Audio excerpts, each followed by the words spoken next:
uh, mortars, they were now using rockets.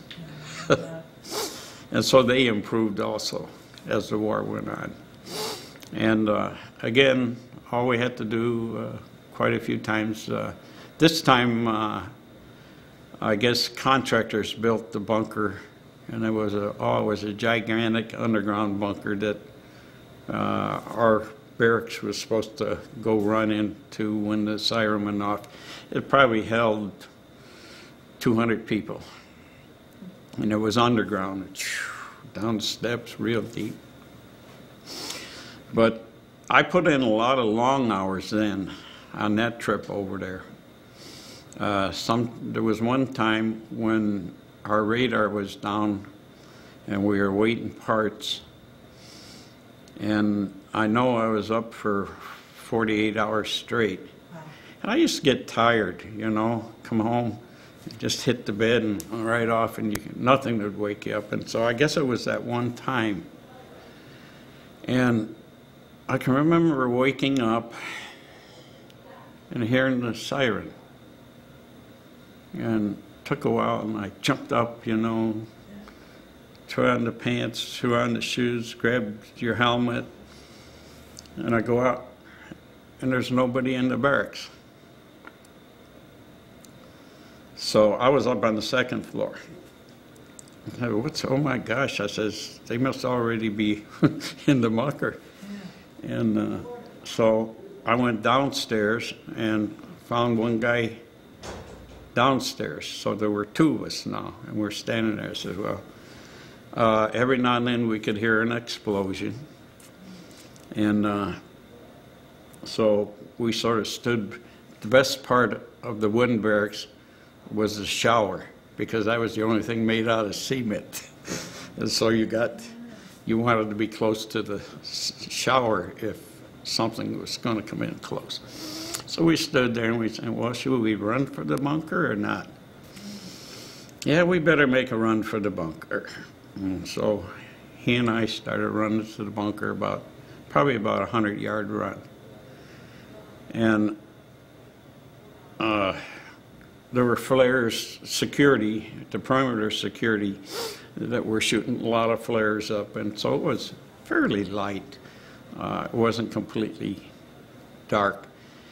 And we probably got right within 10 yards of where we go in the bunker, and both of us heard this whoosh sound come overhead, and we both hit the ground. And my helmet went rolling down all these steps down into the bunker. Down into the bunker. Yeah. And of course we heard the explosion. It probably hit beyond us anyhow. I says, well, they're trying to hit the officers' club again. So that's probably the closest call I had over there. Yeah. And we crawled down those bunker steps, and we were laughing our heads off because of it. Here, them guys have been in the bunker for over an hour. Really? Yeah, they had card games going, you know, and most of them do card games or just fall asleep down in the bunker down there. But that was the closest. And if you call that a close call, why? Well, it sounds like it was pretty close to me. I mean, well, just to hear that whooshing sound go overhead, yeah. why? Yeah, it was really and then it explode beyond you, why? Is there anything you can say about your overall experience in the military? Any words of wisdom you have, or how it affected you? It was good for me. Like I said, electronics was my hobby. And I was able to work at it and gain the experience. And of course, I went from airman nothing up to a senior master sergeant when I retired. And I probably enjoyed it more when I was getting up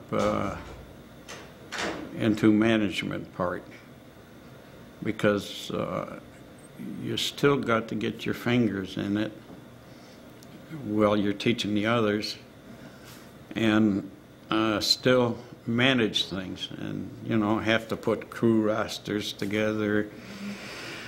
The bad part of that was I always had to get in on the decision making of who was going to go on temporary duty.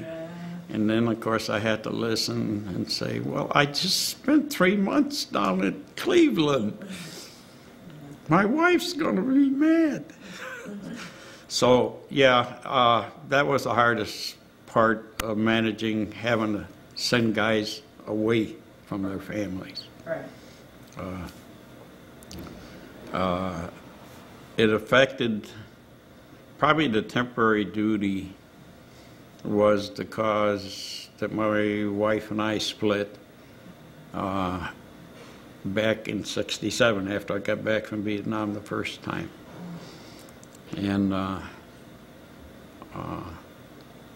imagine this temporary duty caused a few more splits in our little Air Force family that we had. But I don't know if either of you were here in the '60s, but Charlevoix was a pretty big military town. Yeah.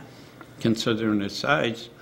I'm not sure. You had the Coast Guard boat, you had the lifeboat days, Yeah. and you had the Air Force. Now, by the time with all this other electronics, we were doing the electronic countermeasures besides our radar. We probably had upwards max 130 to 140 people. That would have been the top. Probably if we came down to 110 to 120 was the average. Of course, they're temporary duty, but yet their families are here.